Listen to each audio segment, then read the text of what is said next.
Hello everyone, welcome back to our channel. আমি সঞ্চিতা, তোমরা দেখছো এমএস বেঙ্গলি ব্লগস। আশা করছি তোমরা খুব ভালো আছো, আমি ভীষণ ভালো আছি। সবাইকে জানাই শুভ নববর্ষ।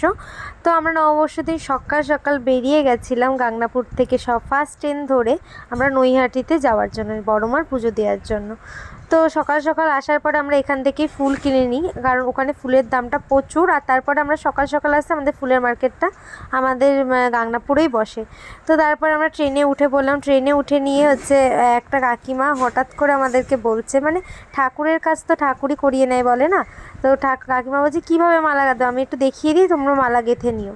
তারপরে দেখিয়ে দিয়েছিল, তারপর আমরা মালা গেঁথে নিয়েছিলাম। তো তারপরে আমরা শান্তিপুরের ট্রেন ধরে এসে আমরা 6টা নাগাদ নেমে আমি 6টা 15-এর মধ্যে লাইনে দাঁড়িয়ে গেছিলাম। আর এত ভিড় হয়েছিল যে আমি ভাবতে পারিনি আমি সামনাসামনি যেতে পারবো, বড়মার দর্শন করতে পারবো। সত্যিই আমি কল্পনাও করিনি। তো তারপরে আমি গেছিলাম, সত্যি খুব ভালো লেগেছে, ভীষণ ভালো লেগেছে। তো তারপরে ইনি এসে আমাকে একটুখানি তিলক আর কি বড়মার যে ইয়েটা হয় সেটা আমাকে পরিয়ে দিয়েছিল। তো তারপরে আমাদের লাইনটা মোটামুটি 7টার পর থেকে আমাদের লাইনটা টানছিল।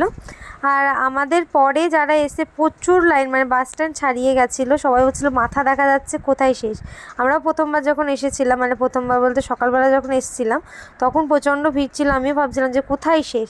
তো আর পেয়েছিলাম একটা ভালো জায়গায় যেখানে যেতে পেরেছিলাম।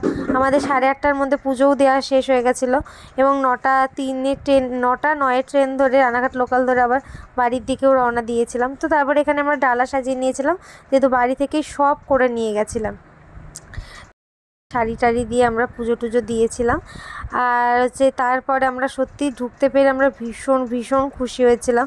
তোমরা অবশ্যই যেও, আর একটু সকাল সকাল যেও, কারণ লাইনে দাঁড়িয়ে আর আমরা অঞ্জলি দিতে পারিনি, কারণ 3বার অঞ্জলি হয়, তার মধ্যে আমরা ছিলাম না, কারণ আমাদের অনেকটা দূরে দাঁড়িয়েছিলাম, কারণ মঙ্গলবার, তারপরে পয়লা বৈশাখ, ওর জন্য প্রচণ্ড ভিড় হয়েছিল।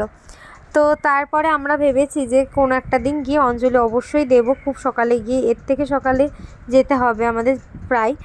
তো তারপর আমরা গেছিলাম। আর এখানে ভেতরের সিস্টেমটা জাস্ট ওয়াও লেভেলের, খুব সুন্দর, মানে কেউ বোরিং ফিল করবে না দাঁড়িয়ে থেকে, জাস্ট কন্টিনিউ হচ্ছে কি লাইনটা টানা হচ্ছে, যেটার জন্য খুবই ভালো লেগেছে, বোর ফিল হয়নি আমার। তো তারপরে মাকে দর্শন করলাম। আমি মা সত্যি কোনো দিন ভাবিনি যে এত ভিড়ের মধ্যে দর্শন করতে পারবো।